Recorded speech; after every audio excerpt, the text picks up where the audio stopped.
योगेन चित्तस्य पदेन वाचा मलं शरीरस्य च वैद्यकेन मलं शरीरस्य च वैद्यकेन योऽपाकरोतं प्रवरं मुनीनां पतञ्जलिं प्राञ्जलिमानतोऽस्मि पतञ्जलिं प्राञ्जलिमानतोऽस्मि पतञ्जलिं प्राञ्जलिमानतोऽस्मि।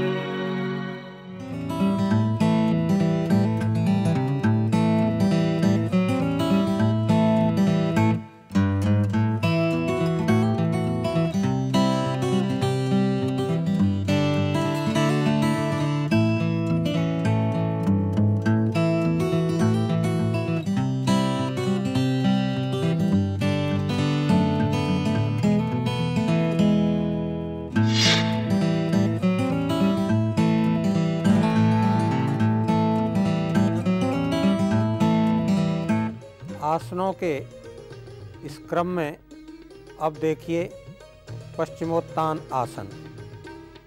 पश्चिमोत्तान जैसा कि इस शब्द से अर्थ ध्वनित होता है, ये दो शब्दों से मिलकर बना है। पश्चिम धन उत्तान। पश्चिम का अर्थ होता है पीठ की तरफ का और उत्तान का अर्थ है खिंचाव। जहाँ पीठ की ओर खिंचाव पैदा हो उस स्थिति में बैठने की क्रिया पश्चिमोत्तान कहलाती है। यह आसन कई दृष्टियों से बहुत महत्वपूर्ण है। यह रोगों की दृष्टि से तो है ही, लेकिन जो अंतर्निहित शक्तियां हैं, जो लेटेंट हमारी पावर्स हैं, मानसिक शक्तियां, क्रियात्मक शक्तियां, उन सब को जगाने में यह आसन बेजोड़ है।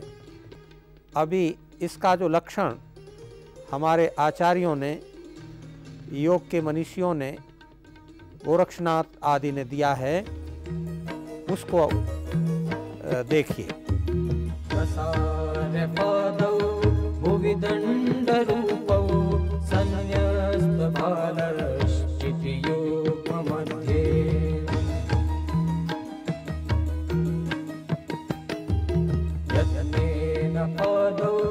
चततौ कराभ्यां योगीन्द्रपीठं पश्चिमोत्तानमाहु।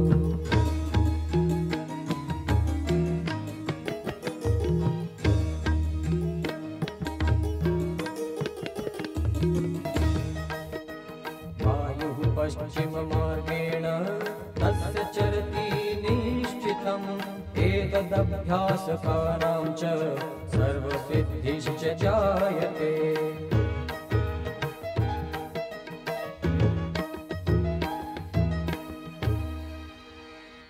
येन शीघ्रं मरुत्सिद्धि भवेद् दुःखोपहारिणी।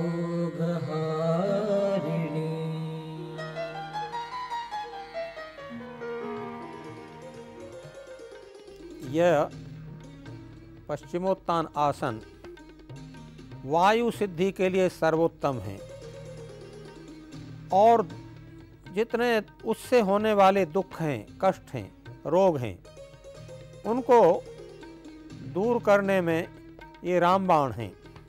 मानसी और आकाश, ये दो बच्चे इस आसन को संपन्न करके बताएंगे। आसन के लिए सावधान, खड़े हो जाएं। हाथों को ऊपर ले जाते हुए, श्वास भरते हुए और फिर श्वास निकालते हुए हाथों को नीचे की ओर लावें और अपने दोनों पैरों पर बैठ जाएं और आगे फैला दें दोनों पैर।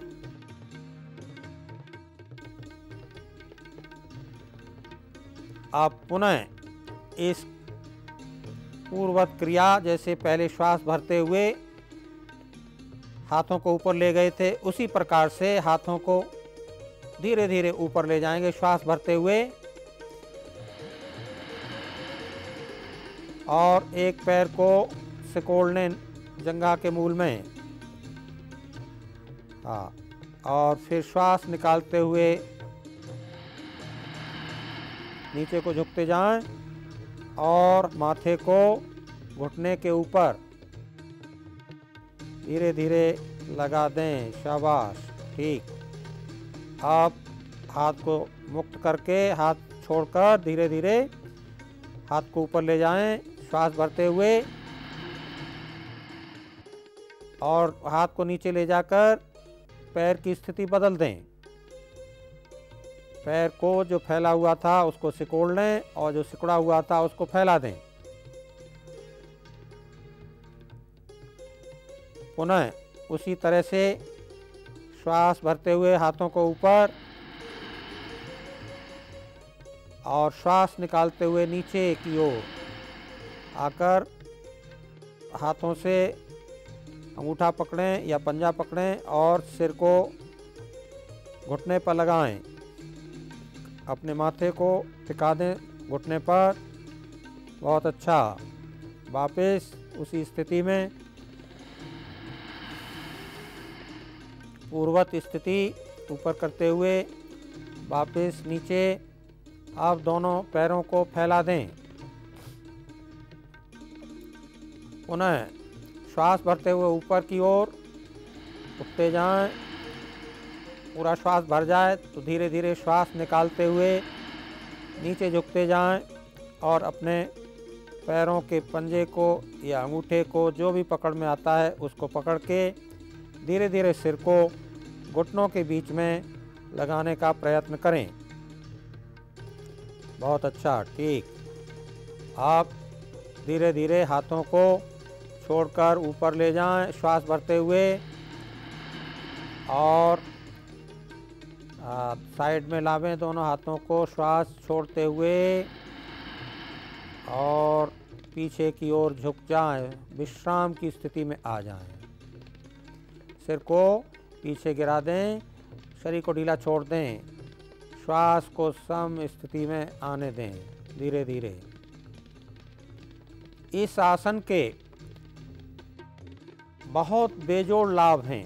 इस आसन से शरीर एकदम चुस्त और दुरुस्त हो जाता है, शरीर में स्फूर्ति आती है, आलस और थकावट नहीं रहती, रक्त शुद्धि होती है, शरीर की नाड़ियाँ पुष्ट हो जाती हैं। इस आसन के करने से चर्म रोग भी दूर होते हैं, स्किन डिजीज़, गले के रोग नहीं होते, जो टॉन्सिल हो जाते हैं, थायराइड हो जाती है, वो भी दूर हो जाती है। रीढ़ की हड्डी भी लचीली बन जाती है, जिससे शरीर फुर्तीला होता है। तो दौड़ने, भागने, हाई जंप, लॉन्ग जंप, इन सब में भी ऐसा करने वाला हमेशा आगे रहता है। तो इससे हमारे दिन प्रतिदिन के जीवन पर एकदम प्रभाव पड़ता है। और जो सबसे बड़ी बात है वो यह है कि जो हमारी प्राण शक्ति है, प्राण वायु पश्चिम बाही हो जाती है। पश्चिम बाही का अर्थ है कि हमारी सुषुम्ना के अंदर प्राण गति करने लगते हैं, प्राण जग जाते हैं। थोड़ा पढ़ने से ही विद्यार्थी एकदम समझ लेता है, भूलता नहीं है, और वो हर कार्य को बहुत गहराई से सोचने लगता है, विचार करने लगता है। उसके अंदर मानसिक शक्तियाँ बहुत तीव्र हो जाती हैं। तो ये आसन हर दृष्टि से उपयोगी है। फिर भी जो हृदय रोगी हैं अथवा स्पॉन्डिलाइटिस के रोगी हैं वे इसको न करें। तो इस प्रकार यह पश्चिमोत्तान आसन विभिन्न आयामों के साथ यहाँ संपन्न होता है। ओम। योगाभ्यास से संबंधित कुछ सावधानियां। योगाभ्यास योग गुरु की देखरेख में करें। हर आसन की एक निश्चित विधि होती है जिसका पालन करना जरूरी है। अभ्यास का स्थान खुला, साफ सुथरा और हवादार हो। अभ्यास अपनी शक्ति से ज्यादा ना करें। अभ्यास के दौरान पंखा ना चलाएं। यदि बीमार हो या योग का अभ्यास करते समय कोई परेशानी या थकान महसूस हो तो योग गुरु या डॉक्टर की सलाह अवश्य लें।